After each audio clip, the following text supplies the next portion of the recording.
अगर आप हर महीने एक नई स्किल सीख पाते, वो भी सिर्फ 30 दिनों में, public speaking, guitar, coding, digital marketing, एक नई भाषा या फिर कोई भी दूसरी प्रोफेशनल या पर्सनल स्किल, अब सोचिए अगले 1 साल में आप अपने आप को कितने अलग और आगे देखेंगे, कितने दरवाजे आपके लिए खुल जाएंगे, कितनी जिंदगियां आप बदल सकते हैं। सबसे पहले अपनी। नमस्कार, स्वागत है आपका इस ऑडियो बुक में, जो सिर्फ एक किताब नहीं बल्कि एक वैज्ञानिक गाइड है उस रास्ते का जहां आप रैपिड लर्निंग को न सिर्फ समझेंगे बल्कि उसे अपनी दिनचर्या में उतार पाएंगे। ऑथर पीटर हॉलिंस एक कॉग्निटिव साइंस रिसर्चर हैं और उन्होंने इस किताब में न्यूरो साइंस, बिहेवियरल साइकोलॉजी और मेमोरी साइंस का इस्तेमाल करके ये दिखाया है कि तेजी से सीखने की कला कोई जादू नहीं बल्कि एक सिस्टम है। अब बात करते हैं उस सबसे बड़े भ्रम की जिसे हर कोई मानता है, सीखने में टाइम लगता है। सच ये है, समय नहीं, तरीका मायने रखता है। जिस तरह से आप अभी तक सीखते आए हैं वो आउटडेटेड है। अब वक्त है एक साइंटिफिक, लॉजिकल और प्रैक्टिकल तरीका अपनाने का, जिसमें सिर्फ हार्ड वर्क नहीं, स्मार्ट वर्क हो, सिर्फ रेपिटेशन नहीं, रिफ्लेक्शन हो, सिर्फ पढ़ना नहीं, डीकंस्ट्रक्शन, एक्सपेरिमेंटेशन और आइडेंटिटी शिफ्ट हो। इस ऑडियो बुक में हम जानेंगे कैसे आप किसी भी स्किल को तेजी से डाइसेक्ट करके उसकी जड़ तक पहुंच सकते हैं, कैसे डिस्ट्रैक्शन से बाहर निकलकर लेजर फोकस डेवलप किया जाता है, कैसे छोटी छोटी प्रैक्टिसेस कंसिस्टेंसी के साथ आपको मास्टरी तक ले जाती हैं, और कैसे आप सीखने को सिर्फ एक एक्टिविटी नहीं बल्कि आइडेंटिटी बना सकते हैं। क्योंकि जब आप कहते हैं मैं सीख रहा हूं तो आप कोशिश कर रहे हैं, लेकिन जब आप कहते हैं मैं ये हूं तब आप उसे जी रहे होते हैं। यही फर्क है तेज सीखने वालों और रेस्ट ऑफ द वर्ल्ड के बीच। तो आइए शुरू करते हैं ये सफर, एक नए सोच के साथ, एक नए कमिटमेंट के साथ, एक नए आपकी ओर। अब सबसे पहला सवाल, जब हम कोई नई स्किल सीखना शुरू करते हैं तो हमारा माइंड किस तरह से काम करता है? दिमाग को समझे बिना कोई भी स्किल तेजी से नहीं सीखी जा सकती। हमारा ब्रेन एक मसल की तरह है, इसे जितना आप यूज करते हो ये उतना ही तेज होता जाता है, लेकिन सिर्फ यूज करने से नहीं, सही तरीके से स्टिमुलेट करने से। पीटर हॉलिंस कहते हैं कि repetition is useless unless it's intelligent repetition. मतलब ये कि सिर्फ बार बार करने से इंप्रूवमेंट नहीं होती जब तक आप ये नहीं समझते कि आप गलती कहां कर रहे हैं। तो पहला कदम है डीकंस्ट्रक्शन। जिस भी स्किल को आप सीखना चाहते हैं उसे छोटे छोटे हिस्सों में तोड़ दीजिए, क्योंकि दिमाग किसी बड़े कॉम्प्लेक्स कॉन्सेप्ट को एक साथ प्रोसेस नहीं कर सकता। उदाहरण के लिए, अगर आप गिटार सीखना चाहते हैं तो शुरुआत में अगर आप पूरा गाना बजाने की कोशिश करेंगे तो दिमाग थक जाएगा, फ्रस्ट्रेट हो जाएगा और चांसेस हैं आप हार मान लेंगे। लेकिन अगर आप सिर्फ 3 कॉर्ड्स पर फोकस करते हैं और हर दिन सिर्फ 10 मिनट उन पर प्रैक्टिस करते हैं तो कुछ ही दिनों में आपका दिमाग उन्हें ऑटोमेटिकली याद करने लगेगा। यह है माइक्रो स्किल्स का कमाल। यही प्रिंसिपल हर स्किल पर लागू होता है, चाहे वो पब्लिक स्पीकिंग हो या कोडिंग। दूसरा फंडामेंटल प्रिंसिपल है practice enough to self correct. कई लोग सोचते हैं कि लर्निंग का मतलब है परफेक्ट हो जाना, लेकिन सच्चाई ये है कि शुरुआत में परफेक्शन की कोशिश करना एक्चुअली आपकी लर्निंग को स्लो कर देता है। असल में आपको सिर्फ इतना सीखना है कि आप अपनी गलती खुद पहचान सकें। आपने देखा होगा, छोटे बच्चे जब चलना सीखते हैं तो कोई उन्हें यह नहीं बताता कि तुम गिर गए, अब ऐसे चलो। वो गिरते हैं, फिर खड़े होते हैं और धीरे धीरे उनका दिमाग खुद फिगर आउट कर लेता है कि कैसे बैलेंस बनाना है। यही मैकेनिज्म आपके अंदर भी है, फर्क सिर्फ इतना है कि अब आप उसे कॉन्शियसली यूज कर सकते हैं। अब बात करते हैं उन चीजों की जो आपको सीखने से रोकती हैं। Distractions, fear, perfectionism. अगर आपने इन तीनों को हैंडल करना सीख लिया तो रैपिड लर्निंग आपके लिए कोई सपना नहीं रहेगा। डिस्ट्रैक्शन से कैसे बचें? साइंस कहती है कॉन्टेक्स्ट स्विचिंग, यानी बार बार एक टास्क से दूसरे पर कूदना आपके दिमाग को 40% तक स्लो कर देता है। तो सॉल्यूशन क्या है? क्रिएट अ लर्निंग एनवायरनमेंट जहां सिर्फ एक चीज हो, लर्निंग। कोई नोटिफिकेशन नहीं, कोई बैकग्राउंड नॉइज नहीं, कोई मल्टीटास्किंग नहीं। आपने शायद पोमोडोरो टेक्निक का नाम सुना होगा। 25 minute deep focus, 5 minute break. यह सिंपल मेथड आपके लर्निंग रिटेंशन को 2 गुना कर सकता है, क्योंकि दिमाग कंटिन्यूअस स्टिमुलेशन को रेजिस्ट करता है लेकिन शॉर्ट बर्स्ट को एक्सेप्ट करता है। अब एक और पावरफुल कॉन्सेप्ट, इंटरलीविंग। इंटरलीविंग का मतलब है एक ही स्किल को बार बार रिपीट करने के बजाय उसे मिक्स करके प्रैक्टिस करना। उदाहरण, अगर आप मैथ्स के 5 टॉपिक सीख रहे हैं तो रोज सिर्फ एक टॉपिक पर 2 घंटे देने की बजाय 5 टॉपिक्स में से हर एक को 20-20 मिनट दीजिए। क्योंकि जब आपका दिमाग बार बार कॉन्टेक्स्ट बदलता है तो वो ज्यादा एक्टिवली रिकॉल करता है और रिकॉल ही लर्निंग की असली की है। स्पेस रेपिटेशन भी इसी प्रिंसिपल पर काम करता है। कुछ सीखो, फिर कुछ दिन बाद दोहराओ, लेकिन स्पेसिफिक इंटरवल पर। यह टेक्निक फ्लैश कार्ड से लेकर इंटरव्यूज तक हर जगह काम करती है। अब बात करते हैं सबसे जरूरी एलिमेंट की, इमोशन। आप कुछ भी सीखें, अगर उसमें आपका इमोशनल कनेक्शन नहीं है तो आप उसे सिर्फ मैकेनिकल तरीके से सीखेंगे। लेकिन अगर उस स्किल से आपकी आइडेंटिटी जुड़ जाए तो लर्निंग एक्सपोनेंशियल हो जाती है। मान लीजिए आप फोटोग्राफी सीख रहे हैं। अगर आप कहते हैं मैं फोटोग्राफी सीखने की कोशिश कर रहा हूं, तो आप अभी भी आउटसाइडर हैं। लेकिन जब आप कहते हैं मैं एक फोटोग्राफर हूं, तो आपका ब्रेन खुद को उस आइडेंटिटी के हिसाब से ढालने लगता है। यह है आइडेंटिटी शिफ्ट, जो आपके बिलीफ सिस्टम को बदल देता है। और यही वो मोमेंट होता है जहां लर्निंग सिर्फ स्किल नहीं रहती, वो आपकी लाइफ की फिलॉसफी बन जाती है। अब इमेजिन कीजिए, अगर आपने हर महीने एक नई स्किल ऐसे सीखी, तो एक साल में आप 12 नई आइडेंटिटीज क्रिएट कर चुके होंगे, वो भी बिना स्ट्रेस, बिना ओवरथिंकिंग, सिर्फ सही मेथड के साथ। यही है रैपिड स्किल एक्विजिशन की असली ताकत। पीटर हॉलिंस बार बार ये बात कहते हैं कि लर्निंग को एक एक्सपेरिमेंट की तरह लीजिए। हर बार जब आप कुछ नया सीखें, खुद से पूछिए, इस बार मैंने क्या बेहतर किया, क्या बदला, क्या रिपीट किया? क्योंकि प्रोग्रेस तब होती है जब आप अवेयर होते हैं। लर्निंग कोई रेस नहीं है, ये एक इंटेलिजेंट सिस्टम है, और आप इस सिस्टम को समझते ही गेम बदल जाता है। अब बात करते हैं उस सबसे बड़े मिथक की, जो हमारी लर्निंग को अंदर ही अंदर खा जाता है। मुझे टैलेंट नहीं है। ये लाइन आपने खुद से कितनी बार कही है? मैं पब्लिक स्पीकिंग नहीं कर सकता, मेरी पर्सनालिटी ही वैसी नहीं है, कोडिंग बहुत मुश्किल है, मेरे बस की बात नहीं, मैं ड्राइंग में जीरो हूं। सच कहूं, skill is not a gift, it's a formula. और ये फॉर्मूला हर इंसान के लिए काम करता है, चाहे वो इंट्रोवर्ट हो, एवरेज आईक्यू वाला हो, या फिर उम्र में 40 के पार हो चुका हो। दिमाग में न्यूरॉन्स होते हैं, और जब आप कोई नया काम करते हैं तो ये न्यूरॉन्स एक नया पाथवे बनाते हैं। हर रेपिटेशन उस पाथवे को मजबूत करता है। लेकिन सबसे कमाल की बात यह है कि शुरुआती दिनों में प्रोग्रेस सबसे तेज होती है। आपने देखा होगा, जब कोई बिगिनर होता है तो पहले हफ्ते में ही 40-50% इंप्रूवमेंट दिखने लगती है। लेकिन फिर एक ऐसा फेज आता है जहां ग्रोथ रुक जाती है। इसे कहते हैं प्लाटो। यहीं पर ज्यादातर लोग हार मान लेते हैं। वो सोचते हैं अब इंप्रूवमेंट नहीं हो रही, शायद मेरी लिमिट यहीं तक थी। लेकिन सच्चाई ये है, प्लेटो ग्रोथ का हिस्सा है। ये स्लो डाउन नहीं, प्रिपरेशन फेज है। आपका दिमाग बैकग्राउंड में नई चीजों को ऑर्गेनाइज कर रहा होता है। तो करना क्या है? प्लेटो पर पहुंचकर प्रैक्टिस बंद मत करो, इंस्टेड स्ट्रेटेजी बदलो। जैसे प्रैक्टिस का टाइम छोटा कर दो, वेरिएशन लाओ, या फिर किसी मेंटर से फीडबैक लो। फीडबैक, ये अगला सबसे जरूरी कॉन्सेप्ट है रैपिड लर्निंग का। देखिए, जब हम अकेले सीखते हैं तो एक लिमिट तक ही जा सकते हैं, लेकिन जब हमें कोई बताता है कि हमारी गलती कहां है, तो इंप्रूवमेंट 10x हो जाती है। पीटर हॉलिंस कहते हैं feedback is the mirror that shows you the blind spots. मतलब वो हिस्से जो आप खुद नहीं देख पाते, वहीं पर असली ग्रोथ छुपी होती है। अगर आपके पास कोई कोच नहीं है तो भी आप सेल्फ फीडबैक से शुरुआत कर सकते हैं। सिंपल तरीका, खुद की प्रैक्टिस को रिकॉर्ड करो। प्रेजेंटेशन दे रहे हो, वीडियो बना लो, ड्राइंग कर रहे हो, प्रोग्रेस शॉट्स लो, कोड लिख रहे हो, हर बार कमेंट्स डालकर खुद से सवाल पूछो, क्या ये एफिशिएंट है? ये छोटे छोटे कदम लर्निंग को पैसिव से एक्टिव बना देते हैं। और एक्टिव लर्निंग ही वो चीज है जो आपको एवरेज से मास्टर बनाती है। अब इमेजिन कीजिए, आप एक स्किल सीख रहे हैं, आपने उसे डीकंस्ट्रक्ट किया, डिस्ट्रैक्शंस हटाए, स्पेस रेपिटेशन शुरू किया, सेल्फ फीडबैक लिया। अब आप बस 30-60 मिनट रोज उस पर काम कर रहे हैं। 1 महीना बीतेगा, आप देखेंगे कि आपने जो सोचा था उससे कहीं आगे पहुंच चुके हो। कॉन्फिडेंस अपने आप आने लगेगा।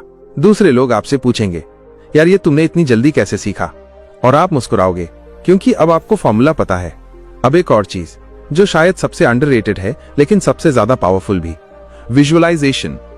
जब आप किसी चीज को करने से पहले मेंटली इमेजिन करते हैं, तो आपका ब्रेन उसे वैसे ही प्रोसेस करता है जैसे कि आप उसे रियल में कर रहे हो। ये कोई मोटिवेशन गुरु की बात नहीं है, ये प्योर न्यूरो साइंस है। MRI स्कैन्स ने यह साबित किया है कि जब आप विजुअलाइजेशन करते हैं तो ब्रेन के वही हिस्से एक्टिवेट होते हैं जो एक्चुअल परफॉर्मेंस में होते हैं। मतलब अगर आप हर रात सोने से पहले सिर्फ 5 मिनट बैठकर खुद को उस स्किल को परफेक्टली परफॉर्म करते हुए देखेंगे, तो आपका ब्रेन अगले दिन उसे और बेहतर करने लगेगा। विजुअलाइज कीजिए, आप स्टेज पर खड़े हैं, माइक पकड़े हुए, ऑडियंस आपकी बातों से कनेक्ट कर रही है। विजुअलाइज कीजिए, आप फ्लुएंट इंग्लिश में किसी फॉरेन क्लाइंट से बात कर रहे हैं। विजुअलाइज कीजिए, आप ब्रश हाथ में लेकर कैनवस पर एक मास्टरपीस बना रहे हैं।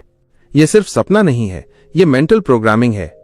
क्योंकि ब्रेन को फर्क नहीं पड़ता कि आप किसी चीज को सच में कर रहे हो या सिर्फ स्ट्रांगली इमेजिन कर रहे हो।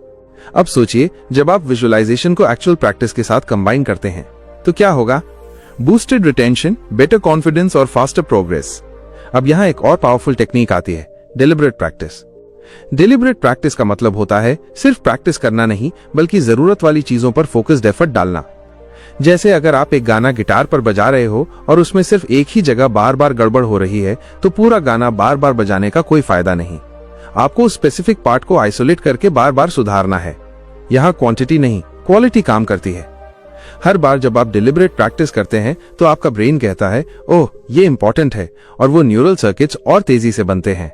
यही वजह है कि मास्टर्स और एमेचर्स में सिर्फ एक्सपीरियंस का फर्क नहीं होता, फर्क होता है अप्रोच का। मास्टर जानता है कि कहां ध्यान देना है, एमेचर सिर्फ वही रिपीट करता है जो आसान लगता है। एक सबसे जरूरी बात, आपका माइंडसेट आपकी स्किल से बड़ा होता है। अगर आपने ये मान लिया कि मैं सीख सकता हूं तो आपके लिए कोई भी स्किल बड़ी नहीं है। लेकिन अगर आपने ये मान लिया कि ये मेरे बस की बात नहीं, तो दुनिया की सबसे अच्छी टेक्निक भी आपका कुछ नहीं कर सकती। इसलिए अपने आप से एक सवाल जरूर पूछिए, क्या मैं सच में सीखना चाहता हूं या मैं बस सोचता हूं कि मैं चाहता हूं? अगर आप सच में तैयार हैं तो आपको किसी परमिशन, किसी रिसोर्स या किसी गुरु की जरूरत नहीं है। आप ही सबसे बड़े गुरु हो, बशर्ते आप खुद पर भरोसा करो। और यही है रैपिड स्किल लर्निंग का अल्टीमेट सच। अब बात करते हैं उस चीज की जो अक्सर सबसे पहले टूटती है और जिसकी वजह से आधे से ज्यादा लोग किसी भी स्किल को अधूरा छोड़ देते हैं। कंसिस्टेंसी। कितनी बार आपने जोश में कोई नई चीज शुरू की, 3 दिन तक बहुत फोकस से की और चौथे दिन सब छोड़ दिया? बहाना क्या था? आज मन नहीं कर रहा, थोड़ा बिजी था, कल से फिर से शुरू करूंगा। पीटर हॉलिंस यहाँ एक बहुत ही शानदार बात कहते हैं, motivation is fleeting but systems are sustainable. मतलब मोटिवेशन पर भरोसा मत करो, सिस्टम पर भरोसा करो। क्योंकि सच यही है, मोटिवेशन कभी कभी आएगा, लेकिन अगर आपने एक ऐसा सिस्टम बना लिया जो आपके काम को ऑटोमेटिक बना दे तो आपको हर बार मूड का इंतजार नहीं करना पड़ेगा। कैसे बनाएं ऐसा सिस्टम? सिंपल, 3 हिस्सों में बांटिए। 1. ट्रिगर। कोई भी एक्शन शुरू करने के लिए एक ट्रिगर चाहिए। जैसे सुबह उठते ही आप अपने टेबल पर रखे गिटार को देखें या स्टडी नोटबुक खुली हुई मिल जाए। 2. रूटीन। एक फिक्स टाइम और फिक्स टाइम ब्लॉक सेट कीजिए, जैसे रोज 7:30 से 8 बजे तक सिर्फ skill practice, no phone, no excuses. 3. Reward. हर सेशन के बाद खुद को एक छोटी सी रिवॉर्ड दीजिए, चाहे वो एक अच्छा कॉफी मग हो, एक 5 मिनट का वॉक हो या एक मोटिवेशनल वीडियो। ये तीनों चीजें मिलकर एक ऐसा हैबिट लूप बनाती हैं जो ब्रेन को कहती हैं, ये काम अब जरूरी है, ऑटोमेटिक है। इसी को कहते हैं लर्निंग ऑटोमेशन। अब एक बहुत पावरफुल कॉन्सेप्ट आता है, मेटा लर्निंग। मतलब सिर्फ स्किल नहीं सीखना, बल्कि ये समझना कि आप कैसे सीखते हैं। हर इंसान का लर्निंग स्टाइल अलग होता है। कुछ लोग विजुअल लर्नर्स होते हैं, उन्हें इमेजेस, डायग्राम्स या वीडियो से जल्दी समझ आता है। कुछ ऑडिटरी लर्नर्स होते हैं, उन्हें सुनकर ज्यादा रिटेन होता है। कुछ किनेस्थेटिक लर्नर्स होते हैं, उन्हें हैंड्स ऑन करके फिजिकली इन्वॉल्व होकर चीजें जल्दी समझ आती हैं। तो सबसे पहले खुद से पूछिए, मेरा तरीका क्या है? अगर आप विजुअल लर्नर हैं और आप सिर्फ बुक से सीखने की कोशिश कर रहे हैं तो आपकी प्रोग्रेस स्लो होगी। अगर आप ऑडिटरी लर्नर हैं और आपने कोई पॉडकास्ट या ऑडियो बुक ट्राई नहीं किया तो आप अपनी नेचुरल स्ट्रेंथ मिस कर रहे हैं। मेटा लर्निंग का मतलब है अपने दिमाग को डिकोड करना, और एक बार आपने खुद को समझ लिया तो आप कोई भी चीज बहुत तेजी से अब्सॉर्ब कर सकते हैं। अब बात करते हैं एक ऐसी माइंडसेट टेक्निक की जो शायद सबसे कम सिखाई जाती है लेकिन सबसे ज्यादा असरदार होती है, रिवर्स इंजीनियरिंग। जब आप किसी एक्सपर्ट को कोई स्किल परफेक्टली परफॉर्म करते हुए देखते हैं तो आपका दिमाग कहता है, वाओ यह तो इम्पॉसिबल लग रहा है। लेकिन अगर आप उसी एक्सपर्ट के प्रोसेस को उल्टा सोचें, यानी रिवर्स इंजीनियर करें, तो आप समझ सकते हैं कि उसने कौन कौन से स्टेप्स फॉलो किए। उदाहरण, अगर कोई स्टेज पर 1 घंटे तक बिना रुके बोल सकता है तो वो 1 घंटे की स्पीच अचानक नहीं आई। शायद उसने 5 मिनट के चंक्स में प्रैक्टिस की हो, हर सेक्शन को अलग से तैयार किया हो, बार बार रिकॉर्ड किया हो, फीडबैक लिया हो, इंप्रूव किया हो। आपको सिर्फ इतना करना है, उन स्टेप्स को रिवर्स करके अपनी जर्नी की शुरुआत वहीं से करनी है जहां वो शुरू हुआ था, ना कि जहां वो पहुंचा है। इससे एक और बहुत जरूरी चीज होती है, इंपोस्टर सिंड्रोम खत्म होता है। आपके अंदर ये डर बैठा होता है कि मैं वो नहीं कर सकता जो वो कर रहा है, लेकिन जब आप उसके पीछे की मेहनत और टेक्निक समझते हो तो आप रियलाइज करते हो ये तो पॉसिबल है, बस स्टेप्स फॉलो करने हैं। अब यहाँ एक और चीज आती है और वो है इमोशनल मैनेजमेंट ड्यूरिंग लर्निंग। क्योंकि स्किल सिर्फ लॉजिक से नहीं सीखी जाती, वो फ्रस्ट्रेशन, फियर और सेल्फ डाउट के बीच सीखी जाती है। कभी आपने गौर किया है, जब आप कोई नया स्किल सीखते हैं, पहले दिन एक्साइटमेंट होता है, दूसरे दिन क्यूरियोसिटी, तीसरे दिन फ्रस्ट्रेशन और चौथे दिन बोर्डम, और 5वें दिन या तो ब्रेक थ्रू आता है या ड्रॉप आउट। इसीलिए आपको सिर्फ स्किल नहीं मैनेज करनी होती, आपको अपने इमोशंस भी मैनेज करने होते हैं। इसके लिए एक सिंपल मेंटल हैक है, एक्सपेक्ट फ्रस्ट्रेशन। जब भी आप कोई नया स्किल सीखते हैं, पहले से मान लीजिए कि बीच में रोड ब्लॉक्स आएंगे, लेकिन जब आप मेंटली प्रिपेयर्ड होते हैं तो आप उन्हें पर्सनली नहीं लेते। आप कहते हो, अरे हाँ, ये तो प्रोसेस का हिस्सा है, और तभी आप आगे बढ़ते हो। क्योंकि सच यही है, कोई भी स्किल सरफेस लेवल पर इजी लगती है, लेकिन मास्टरी के लिए डेप्थ में जाना पड़ता है। और जो लोग डेप्थ में जाते हैं वही दुनिया के लिए रेयर बनते हैं। अब सोचिए, आप वो बन सकते हैं, बस फर्क इतना है, आप ये बातें सिर्फ सुनेंगे या इंप्लीमेंट करेंगे। याद रखिए, स्किल सिर्फ दिमाग से नहीं सीखी जाती, वो फैसले से सीखी जाती है। जिस दिन आप इंटरनली डिसाइड कर लेते हो कि अब मैं ये सीख के रहूंगा, उस दिन आपकी लर्निंग शुरू नहीं होती, आपकी ट्रांसफॉर्मेशन शुरू होती है। अब बात करते हैं उस सबसे गहरे स्तर पर होने वाले बदलाव की जो असली मास्टरी को जन्म देता है, आइडेंटिटी लेवल लर्निंग। देखिए, जब तक आप किसी स्किल को बाहरी चीज समझकर सीखते हो, आप कभी भी उससे डीपली कनेक्ट नहीं कर पाते। जैसे ही आप उसे अपनी पहचान का हिस्सा बना लेते हो, लर्निंग एफर्टलेस हो जाती है। पीटर हॉलिंस कहते हैं, we don't rise to the level of our goals, we fall to the level of our systems, but more deeply we act according to who we believe we are. मतलब, अगर आप मानते हो कि मैं एक राइटर हूं, तो आप लिखने के लिए एक्सक्यूजेस नहीं ढूंढते। अगर आप मानते हो कि मैं एक लर्नर हूं, तो आप हर फेलियर को एक अपॉर्चुनिटी की तरह देखते हो। अगर आप मानते हो कि मुझसे नहीं होगा, तो आप हर बार सबकॉन्शियसली खुद को सैबोटाज कर दोगे। इसलिए असली काम यह नहीं है कि आप स्किल सीखो, असली काम यह है कि आप अपने बिलीफ सिस्टम को अपग्रेड करो। आपने शायद कभी गौर नहीं किया होगा, लेकिन हमारे अंदर दो आवाजें चलती रहती हैं। एक कहती है चलो ट्राई करते हैं, दूसरी कहती है अगर फेल हो गए तो। और यहीं पर आपको एक इंटरनल शिफ्ट लाना है। हर बार जब आप प्रैक्टिस करने बैठते हैं, तो खुद से एक लाइन कहिए, मैं लर्नर हूं और लर्नर का काम है सीखना, ना कि परफेक्ट होना। बस ये माइंडसेट आपका कॉन्फिडेंस नहीं, आपका कंसिस्टेंसी भी बढ़ा देता है। अब एक सवाल जो बहुत सारे लोग पूछते हैं, एक स्किल को मास्टर करने में कितना टाइम लगेगा? पीटर हॉलिंस इसका जवाब साइंटिफिक देता है, और वो है, it depends on how you practice, not just how long. यानी टोटल घंटे नहीं, इफेक्टिव आवर्स मैटर करते हैं। अगर आप रोज 2 घंटे प्रैक्टिस करते हैं लेकिन डिस्ट्रैक्शन के साथ, बिना फोकस के, तो वो सिर्फ टाइम पास है। लेकिन अगर आप रोज 25 मिनट भी डीप फोकस में डिलिबरेट एफर्ट के साथ प्रैक्टिस करते हो, तो वो क्यूमुलेटिव होकर मैसिव ग्रोथ बन जाता है। यहाँ एक कॉन्सेप्ट आता है, the compound effect of skill building. जैसे पैसे जमा करने पर कॉम्पाउंड इंटरेस्ट मिलता है, वैसे ही हर सेशन, हर रेपिटेशन आपके ब्रेन में छोटे छोटे इंप्रूवमेंट्स जोड़ता है। शुरुआत में ये नजर नहीं आता, लेकिन 20-30 दिनों बाद इसका एक्सप्लोजन होता है। और फिर लोग कहते हैं, तूने ये इतना फास्ट कैसे सीख लिया? जबकि उन्हें दिखता है रिजल्ट, पर नहीं दिखती है वो स्ट्रैटेजी, वो कंसिस्टेंसी, वो इमोशनल बैटल जो आपने हर दिन लड़ी है। अब चलिए उस रियल वर्ल्ड स्ट्रैटेजी की बात करते हैं, जिससे आप किसी भी स्किल को 30 दिनों में एक प्रैक्टिकल यूजेबल लेवल तक ला सकते हैं। डे 1 से लेकर डे 30 तक आपका रोड मैप कुछ ऐसा होना चाहिए। पहले 5 दिन अंडरस्टैंड द बेसिक्स, सिर्फ ऑब्जर्व कीजिए, मॉडल कीजिए और उस स्किल की फाउंडेशन को समझिए। कोई जल्दबाजी नहीं, ये क्लैरिटी वाला फेज है। डे 6 से 15 डीकंस्ट्रक्ट कीजिए, पूरे स्किल को छोटे छोटे पार्ट्स में बांटिए। हर दिन एक एक माइक्रो स्किल पे फोकस कीजिए, मिस्टेक्स को वेलकम कीजिए, क्योंकि इसी फेज में आपका ब्रेन सबसे ज्यादा कनेक्शंस बना रहा होता है।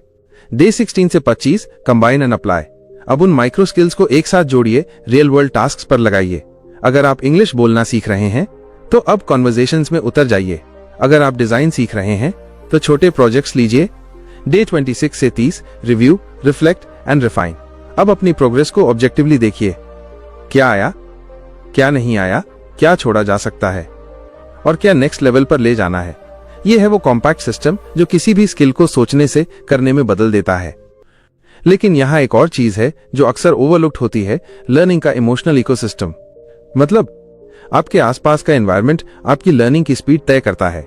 आप किन लोगों के साथ हैं, क्या वो लोग ग्रोथ माइंडसेट वाले हैं या नेगेटिव एनर्जी वाले? आप किस तरह की कंटेंट कंज्यूम कर रहे हैं, क्या वो आपको एम्पावर कर रही है या ड्रेन? आप खुद से कैसे बात करते हैं? क्योंकि सच ये है, सेल्फ टॉक आपकी लर्निंग का इनविजिबल फ्यूल है। अगर आप हर दिन खुद से कहते हो, मेरे से नहीं होगा, मैं एवरेज हूं, दूसरे लोग मुझसे तेज हैं, तो आपका दिमाग वही बनने की कोशिश करेगा। लेकिन अगर आप हर दिन खुद से कहते हो, मैं हर दिन बेहतर हो रहा हूं, मैं एक लर्नर हूं, मैं फॉल कर सकता हूं लेकिन फेल नहीं, तो आपका दिमाग नई वायरिंग बनाने लगेगा और वहीं से असली ग्रोथ शुरू होती है। क्योंकि सीखने की जर्नी सिर्फ नॉलेज की नहीं होती, ये आइडेंटिटी, इमोशन और बिलीफ की जर्नी होती है। अब हम एक ऐसे मोड़ पर पहुंच चुके हैं जहां लर्निंग सिर्फ एक टेम्पररी एक्टिविटी नहीं रह जाती, ये आपकी लाइफ फिलॉसफी बन जाती है। लेकिन यहाँ सबसे बड़ा सवाल ये नहीं है कि मैं क्या सीख सकता हूँ, सवाल ये है कि मैं जो सीख रहा हूँ वो कितने लंबे समय तक मेरे साथ रहेगा। क्योंकि असली लर्निंग वो होती है जो समय के साथ मिटती नहीं, बल्कि मजबूत होती जाती है। और यहीं आता है एक बेहद जरूरी साइंटिफिक और practical concept, long term retention. Peter Hollins बताते हैं कि जब आप कुछ नया सीखते हैं तो आपका ब्रेन उसे एक टेम्पररी फोल्डर में स्टोर करता है। अगर आपने उसे सही समय पर रीइंफोर्स नहीं किया तो आपका दिमाग उसे ऑटोमेटिकली डिलीट कर देता है।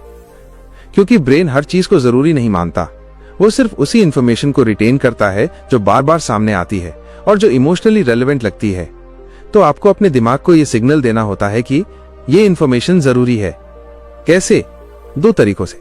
1. Spaced repetition. 2. Emotional tagging.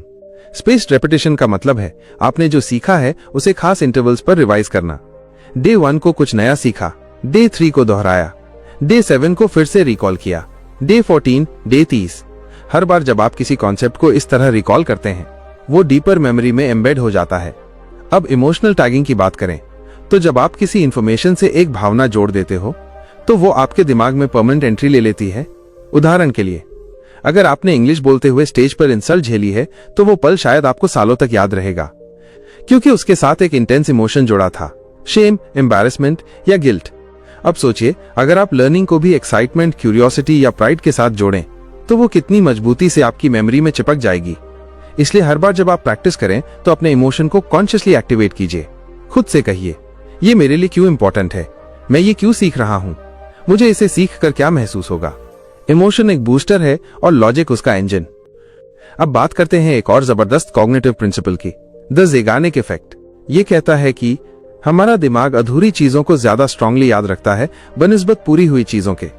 मतलब, अगर आप किसी सेशन को बीच में थोड़ा अधूरा छोड़ते हो तो दिमाग उसे खुद ब खुद पूरा करने के लिए मोटिवेटेड रहता है। इसे स्ट्रेटेजिकली यूज किया जा सकता है। हर प्रैक्टिस सेशन को इस तरह खत्म करें कि अगला स्टेप अनडिफाइंड रहे। जैसे, अगर आप राइटिंग सीख रहे हैं तो आर्टिकल का एक सेक्शन अधूरा छोड़िए। अगर आप गिटार प्रैक्टिस कर रहे हैं तो लास्ट नोट इनकम्प्लीट छोड़िए। ये टेक्निक आपके दिमाग में एक हल्का स्ट्रेस पैदा करेगी जो लर्निंग को डीपन करेगा। अब एक सबसे कॉमन लेकिन साइलेंट किलर की बात करते हैं, मेंटल फटीग। जब आप लगातार घंटों तक एक ही स्किल पर काम करते हैं तो आपका ब्रेन सैचुरेशन पर पहुंचता है और कई लोग इसे सीखने की लिमिटेशन समझ लेते हैं। यार, शायद मुझसे नहीं होगा, अब तो समझ में नहीं आ रहा। सच ये है, ये फेलियर नहीं, ये मेंटल एग्जॉस्शन है। इसका सॉल्यूशन, अल्ट्रेडियन रिदम के साथ काम करना। रिसर्च बताती है कि हमारा ब्रेन हर 90 मिनट में एक नेचुरल एनर्जी साइकिल से गुजरता है। इसका मतलब हर 60-90 मिनट इंटेंस फोकस के बाद आपको 15-20 मिनट का ब्रेक चाहिए। इस दौरान आप वॉक कर सकते हैं, म्यूजिक सुन सकते हैं या जस्ट साइलेंस में बैठ सकते हैं। ये मिनी ब्रेक आपके ब्रेन को रीसेट करते हैं और अगली बार जब आप सीखते हैं तो आपकी प्रोडक्टिविटी दुगनी हो जाती है। अब बात करते हैं एक इंटरनल माइंडसेट फिल्टर की जो आपकी लर्निंग को नेक्स्ट लेवल पर ले जा सकता है, प्रोग्रेसिव कॉम्प्लेक्सिटी। कई लोग एक ही लेवल पर अटके रहते हैं क्योंकि वो कंफर्ट जोन में एक्सपर्ट बनना चाहते हैं, लेकिन असली मास्टरी तब आती है जब आप थोड़ा थोड़ा करके अपनी लर्निंग को कॉम्प्लेक्स बनाते हैं। उदाहरण, अगर आप कोडिंग सीख रहे हैं और हर बार वही हेलो वर्ल्ड या बेसिक कैलकुलेटर बना रहे हैं तो आप बिजी हैं लेकिन ग्रो नहीं कर रहे। प्रोग्रेसिव कॉम्प्लेक्सिटी कहता है हर 5th सेशन में डिफिकल्टी को थोड़ा सा बढ़ा दो। ये न इतना मुश्किल हो कि आप हार मान जाओ और न इतना आसान कि आप बोर हो जाओ। यही बैलेंस आपको फ्लो स्टेट में ले जाता है जहां लर्निंग एफर्टलेस लगती है। अब सोचिए, अगर आप हर स्किल को इस तरह सीखें, सिस्टमैटिकली, इमोशनली, साइंटिफिकली, साइकोलॉजिकली, तो आप सिर्फ एक स्किल नहीं सीख रहे, आप खुद को फिर से रीडिजाइन कर रहे हैं। आप अपने बिलीफ सिस्टम को, फोकस सिस्टम को, मेमोरी सिस्टम को और अल्टीमेटली अपनी आइडेंटिटी को नई शेप दे रहे हैं। क्योंकि असली लर्निंग बाहर नहीं होती, अंदर होती है। और जब अंदर बदलाव आता है तब स्किल मास्टरी एक नेचुरल बाय प्रोडक्ट बन जाती है। अब हम एक ऐसे लेवल पर पहुंच चुके हैं जहां स्किल लर्निंग सिर्फ नॉलेज ट्रांसफर नहीं रह जाती, अब ये ब्रेन वायरिंग और लाइफ रीवायरिंग की बात है। और अगर आप वाकई में मास्टरी चाहते हैं तो आपको ब्रेन की अटेंशन सिस्टम को समझना होगा। देखिए, आपका दिमाग हर सेकंड में लाखों सेंसरी सिग्नल्स को प्रोसेस कर रहा होता है, लेकिन वो सिर्फ उन्हीं सिग्नल्स पर ध्यान देता है जो उसे रेलेवेंट लगते हैं। यही वजह है कि जब आप कोई नया मोबाइल खरीदते हैं तो अगले ही दिन वही मॉडल आपको हर जगह दिखाई देता है, क्योंकि आपके ब्रेन का रेटिकुलर एक्टिवेटिंग सिस्टम रस अब उस चीज को रेलेवेंट मान रहा है। अब सोचिए, अगर आप अपने ब्रेन को यह सिखा सकें कि ये स्किल मेरी आइडेंटिटी का हिस्सा है, तो क्या रस उस स्किल से जुड़ी सारी इंफॉर्मेशन को नेचुरली फिल्टर नहीं करेगा? यही असली गेम है। आपको अपने अटेंशन सिस्टम को मैन्युअली प्रोग्राम करना होता है। कैसे? हर सुबह उठते ही अपने गोल को दोहराइए, लिखिए, बोलिए, सोचिए कि मैं क्या सीख रहा हूं, क्यों सीख रहा हूं और सीखने के बाद मैं कौन बन जाऊंगा। इससे आपकी अटेंशन लेजर शार्प हो जाएगी। अब बात करते हैं एक बहुत ही ट्रिकी लेकिन इंपॉर्टेंट कॉन्सेप्ट की, डिस्ट्रैक्शन के पीछे छिपा डोपामाइन ट्रैप।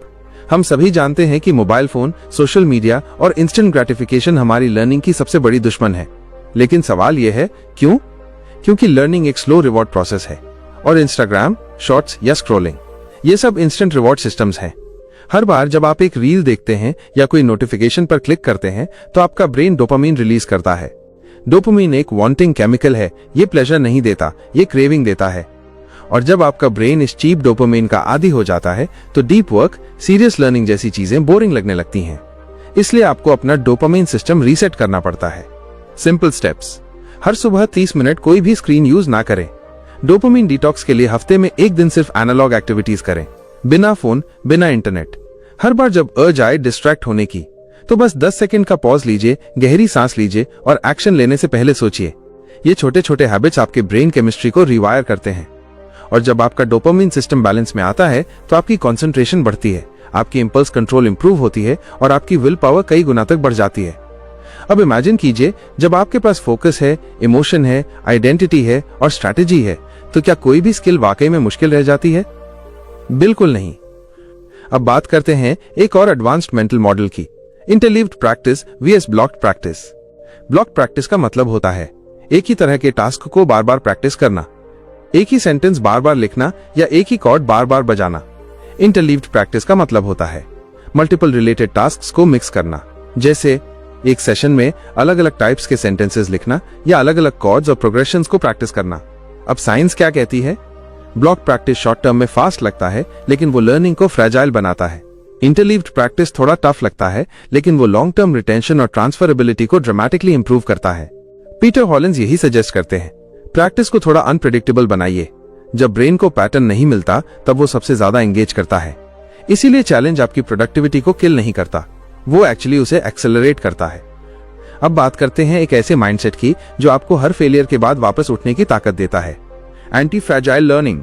फ्रेजाइल सिस्टम वो होता है जो स्ट्रेस में टूट जाता है, रेजिलिएंट सिस्टम वो होता है जो स्ट्रेस को सर्वाइव कर लेता है, लेकिन एंटी फ्रेजाइल सिस्टम वो होता है जो स्ट्रेस से और मजबूत बन जाता है। अब सोचिए, अगर आपकी लर्निंग सिस्टम ही एंटी फ्रेजाइल हो जाए, मतलब जितनी बार आप मिस्टेक करें, जितनी बार आप स्टक हो, उतनी बार आप और तेजी से ग्रो करें, तो क्या आपकी स्पीड ऑफ मास्टरी इमेजिन कर सकते हैं? इस माइंडसेट को डेवलप करने का सबसे अच्छा तरीका है हर फेलियर के बाद एक सिंपल सवाल पूछना, मैं इससे क्या सीख सकता हूं जो अभी तक मैंने नहीं देखा था। यह सवाल आपको विक्टिम से साइंटिस्ट बना देता है, क्योंकि लर्निंग का असली दुश्मन फेलियर नहीं है, ईगो है। और ईगो तब टूटती है जब आप अपने लर्निंग प्रोसेस को सेक्रेड मानते हैं, ना कि अपने करंट लेवल को। अब बात करते हैं एक ऐसी प्रैक्टिस टेक्निक की जो एलीट परफॉर्मर्स यूज करते हैं, शैडो लर्निंग। ये एक तरह की मिमिक्री है, लेकिन इंटेलिजेंट मिमिक्री। अगर आप किसी स्किल में नए हैं तो एक एक्सपर्ट को ऑब्जर्व कीजिए, उसका पैटर्न, उसके जेस्चर, उसके पॉजेस, सब कुछ डिटेल में स्टडी कीजिए। फिर उस एंटायर बिहेवियर को खुद दोहराइए, जैसे एक्टर स्क्रिप्ट प्रैक्टिस करता है। आपने देखा होगा कुछ लोग किसी एक्सेंट को फ्लॉलेसली कॉपी कर लेते हैं, कुछ लोग किसी के टोन और स्टाइल को परफेक्ट मिमिक कर लेते हैं। यही शैडो लर्निंग का पावर है। इससे आप एक शॉर्टकट एक्टिवेट करते हैं जिसमें आपको वो सब ऑर्गेनिकली सीखने की जरूरत नहीं पड़ती जो एक्सपर्ट ने सालों में सीखा। आप बस उसकी ब्रेन मैप को टेम्परेरीली बोरो करते हैं और खुद पर अप्लाई करते हैं। ये कोई चीटिंग नहीं है, ये न्यूरो साइंस है, क्योंकि मिरर न्यूरॉन्स आपके अंदर वो सिस्टम एक्टिवेट करते हैं जिससे आप नेचुरली अडैप्ट कर लेते हैं। और अगर आप शैडो लर्निंग को डेलिब्रेट प्रैक्टिस के साथ कंबाइन करते हैं तो आपकी स्किल एक्विजिशन स्पीड एक्सपोनेंशियल हो जाती है। अब बात करते हैं उस सबसे महत्वपूर्ण और अक्सर मिसअंडरस्टूड कॉन्सेप्ट की, फीडबैक लूप। किसी भी स्किल को मास्टर करने के लिए प्रैक्टिस जरूरी है, हाँ, लेकिन सिर्फ प्रैक्टिस करना काफी नहीं है। अगर आप बिना किसी फीडबैक के प्रैक्टिस कर रहे हैं तो आप अपनी ही गलती को बार बार दोहराते जा रहे हैं और आपका ब्रेन उसे सही तरीका मानकर हार्डवायर कर रहा है। पीटर हॉलिंस यहाँ पर बिल्कुल स्पष्ट कहते हैं, uncorrected practice is worse than know practice at all. मतलब अगर आपको कोई नहीं बता रहा कि आप कहाँ गलत हो रहे हो या आप खुद भी ऑब्जर्व नहीं कर रहे, तो आप अपना ही टाइम खराब कर रहे हो। फीडबैक को 3 लेवल्स में समझिए। 1. Self feedback. प्रैक्टिस के बाद खुद से सवाल पूछिए, मैंने क्या सही किया, कहां फंसा, अगली बार क्या बदलूं। वीडियो रिकॉर्ड कीजिए, अपनी आवाज सुनिए, अपना लिखा हुआ फिर से पढ़िए। शुरुआत में ये अनकंफर्टेबल लगेगा, लेकिन यहीं से असली क्लैरिटी मिलेगी। 2. Expert feedback. किसी मेंटर, कोच या एक्सपीरियंस्ड इंसान से गाइडेंस लीजिए। वो आपको वो ब्लाइंड स्पॉट्स दिखा सकता है जो आप कभी नहीं देख सकते। 3. Real world feedback. अपना स्किल लोगों के सामने लाओ, स्टेज पर बोलो, क्लाइंट्स के लिए डिजाइन बनाओ, किसी ओपन प्लेटफॉर्म पर लिखो। ऑडियंस का रिएक्शन सबसे सच्चा मिरर होता है। अब सवाल यह है, क्या हर फीडबैक को सीरियसली लेना चाहिए? यहाँ एक साइकोलॉजिकल फिल्टर जरूरी है। Filter the feedback, don't fear it. हर कोई एक्सपर्ट नहीं होता, हर कोई कंस्ट्रक्टिव नहीं होता, लेकिन हर फीडबैक में कुछ ना कुछ वैल्यूएबल जरूर होता है, अगर आप उसे इमोशनली नहीं, ऑब्जेक्टिवली एनालाइज करें। अब बात करते हैं एक और पावरफुल स्ट्रैटेजी की, कॉग्निटिव स्टैक बिल्डिंग। मान लीजिए आप एक स्किल सीख चुके हैं, अब उस स्किल को एक फाउंडेशन मानकर अगली स्किल सीखिए। उदाहरण के लिए, आपने इंग्लिश स्पीकिंग सीखा, अब उसके ऊपर कम्युनिकेशन स्किल्स बिल्ड करिए। आपने कोडिंग सीखी, अब उसमें डेटा स्ट्रक्चर्स जोड़िए, फिर सिस्टम डिजाइन। आपने ड्राइंग सीखी, अब उसमें एनिमेशन या स्टोरी टेलिंग जोड़िए। हर नई स्किल पुराने ज्ञान के ऊपर स्टैक होती जाए तो आपकी लर्निंग न सिर्फ तेज होगी बल्कि एक्सपोनेंशियल बनेगी। यही मॉडल दुनिया के टॉप पॉलीमैथ्स यूज करते हैं, जैसे इलॉन मस्क, नेवल राविकांत या लियोनार्डो डा विंसी। वे आइसोलेटेड स्किल्स नहीं सीखते, वो इंटरकनेक्टेड नॉलेज स्टैक्स बनाते हैं, जिससे हर नई चीज पिछले ज्ञान को मजबूत करती है। अब यहां आता है एक और game changing principle, application driven learning. मतलब सिर्फ इसलिए मत सीखिए क्योंकि वो स्किल पॉपुलर है या फ्यूचर प्रूफ है। सीखिए क्योंकि वो आपकी लाइफ में किसी रियल प्रॉब्लम को सॉल्व करेगी। जब आप किसी रियल प्रोजेक्ट पर काम करते हैं तो आपका ब्रेन उस स्किल को फास्ट ट्रैक पर सीखता है। उदाहरण के लिए, अगर आप वीडियो एडिटिंग सीख रहे हैं तो एक एक्चुअल वीडियो बनाने का टारगेट रखिए। अगर आप सेल्स सीख रहे हैं तो रियल प्रोडक्ट बेचिए। अगर आप राइटिंग सीख रहे हैं तो रियल ब्लॉग पोस्ट कीजिए। रियल वर्ल्ड एप्लीकेशन एक डेडलाइन क्रिएट करता है, एक प्रेशर बिल्ड करता है, और उसी प्रेशर में आपके अंदर क्लैरिटी, अर्जेंसी और कॉन्फिडेंस डेवलप होता है। यही प्रेशर लर्निंग को स्किल और स्किल को इनकम में बदल देता है। अब बात करते हैं उस फाइनल माइंडसेट की जो सब कुछ बदल देता है, लर्नर्स आइडेंटिटी।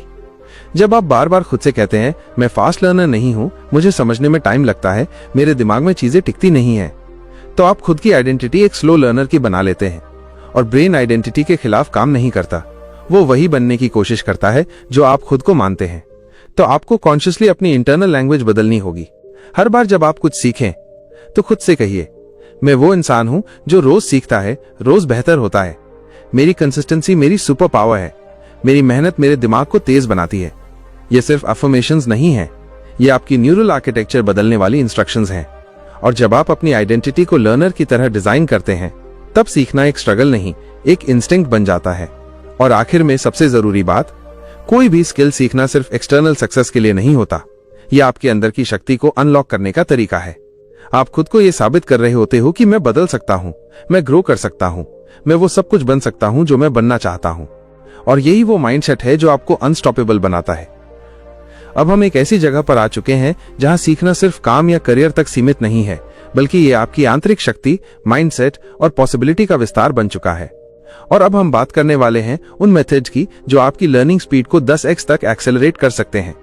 लेकिन उसके लिए आपको अपने ब्रेन के साथ एक नए तरह का रिश्ता बनाना होगा।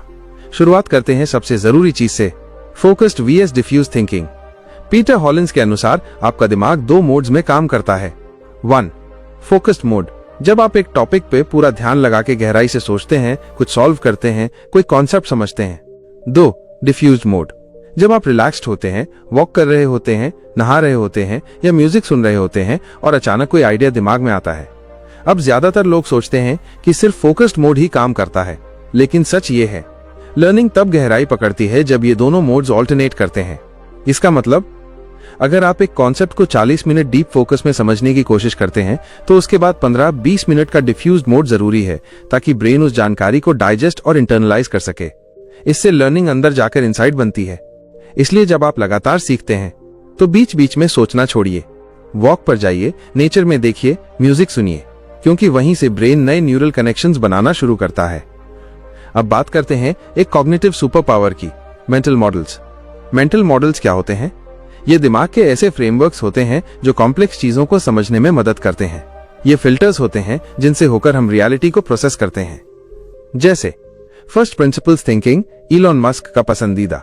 इन्वर्जन थिंकिंग, किसी प्रॉब्लम को उल्टा सोचकर सॉल्व करना। Pareto principle, 80-20 rule.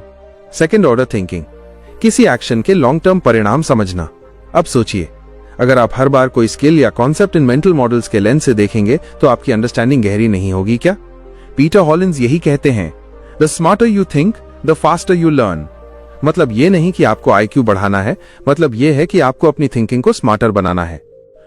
अब एक बहुत मिसअंडरस्टूड कॉन्सेप्ट की बात करते हैं, मल्टीटास्किंग। कई लोग सोचते हैं कि अगर वो साथ साथ मल्टीपल चीजें कर रहे हैं, जैसे पढ़ते हुए म्यूजिक सुनना या एक साथ 2 कोर्सेज करना, तो वो ज्यादा सीख रहे हैं।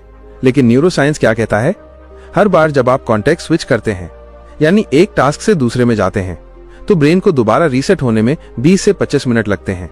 इसे कहते हैं अटेंशन रेजिड्यू। मतलब आप सोचते हो कि आप मल्टीटास्किंग कर रहे हो, लेकिन असल में आप कुछ भी पूरी तरह से नहीं कर रहे। तो करना क्या है, हर लर्निंग सेशन को एक सिंगल फोकस सेशन बनाइए। सिर्फ एक टास्क पर ध्यान दीजिए और बाकी सब डिस्ट्रैक्शंस को एलिमिनेट कर दीजिए। Pomodoro technique 25 minute focus plus 5 minute break को स्ट्रिक्टली फॉलो करिए। इससे आपकी डेप्थ ऑफ लर्निंग कई गुना तक बढ़ जाएगी। अब बात करते हैं उस सबसे अंडररेटेड लेकिन सबसे पावरफुल फैक्टर की, स्लीप। हाँ, नींद। पीटर हॉलिंस कहते हैं, sleep is not rest, it's rehearsal. जब आप सोते हैं तब आपका ब्रेन उस दिन सीखी गई सारी इंफॉर्मेशन को रीऑर्गेनाइज करता है, कंसोलिडेट करता है और उसे लॉन्ग टर्म मेमोरी में कन्वर्ट करता है। अगर आप प्रैक्टिस करते हो लेकिन नींद पूरी नहीं लेते, तो आपकी मेहनत लिटरली वेस्ट हो जाती है। हर रात की नींद आपके दिमाग के लिए वैसी ही होती है जैसे एक अच्छे म्यूजिशियन के लिए प्रैक्टिस के बाद ट्यूनिंग करना। इसलिए 7-8 घंटे की डीप स्लीप को लर्निंग रूटीन का हिस्सा बनाइए। सोने से 1 घंटे पहले स्क्रीन बंद करिए। दिन में कोई नई स्किल सीखने के बाद पावर नैप लीजिए, क्योंकि उस समय आपका ब्रेन उस इंफॉर्मेशन को रिप्ले करता है। अब बात करते हैं एक आखिरी टेक्निक की जो लर्निंग को लाइफ टाइम के लिए स्टिकी बना देती है, टीच बैक मेथड। अगर आप वाकई में समझना चाहते हैं कि आपने क्या सीखा, तो उसे किसी और को सिखाइए। क्योंकि जब आप किसी कॉन्सेप्ट को सिंप्लीफाई करके किसी और को समझाते हैं, तो आपको अपने ही दिमाग में क्लैरिटी मिलती है। Teaching forces retrieval plus restructuring plus articulation, तीनों मिलकर आपको एक मास्टर बनाते हैं। इसलिए हर बार जब कोई कॉन्सेप्ट समझो, उसे एक फ्रेंड को समझाओ या इमेजिनरी ऑडियंस को समझाओ, जैसे व्हाइट बोर्ड पर एक्सप्लेन कर रहे हो, या अपने वर्ड्स में एक वीडियो या ऑडियो बना लो, भले ही कोई देखे ना। क्योंकि जब आप सिखाते हो तभी आप सच में सीखते हो। अब सोचिए, अगर आप इन सारे प्रिंसिपल्स को एक साथ अपनी लर्निंग में एम्बेड कर देते हैं, identity level mindset, emotional anchoring, deliberate plus interleaved practice, real feedback loops, mental models, focused attention, deep sleep, teach back, तो क्या कोई भी स्किल वाकई में आपके लिए नामुमकिन रह जाती है? क्योंकि तब आप सिर्फ स्किल नहीं सीख रहे, तब आप खुद को रीबिल्ड कर रहे हैं। आप अपने अंदर एक ऐसा वर्जन तैयार कर रहे हैं जो किसी भी चैलेंज से नहीं डरता, जो हर बार सीख कर उठता है, जो जानता है कि उसके पास दुनिया की सबसे बड़ी ताकत है, अडैप्टेबिलिटी। और आज के दौर में जहां हर चीज बदल रही है, सबसे ताकतवर इंसान वो नहीं है जिसके पास नॉलेज है, बल्कि वो है जो हर नए नॉलेज को सीखने की कैपेसिटी रखता है। और याद रखिए, सीखना एक दिन की बात नहीं है, ये एक जीवन जीने का तरीका है। आप हर दिन बदल सकते हैं, बेहतर बन सकते हैं।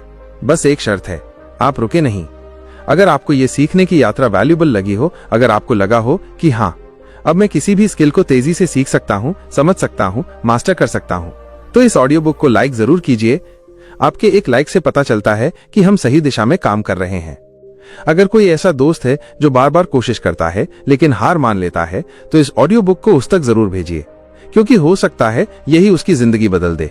नीचे कमेंट करके बताइए, आप कौन सी नई स्किल सीखने की जर्नी पर निकल चुके हैं, या वो कौन सी बात थी जो आपके दिल को छू गई।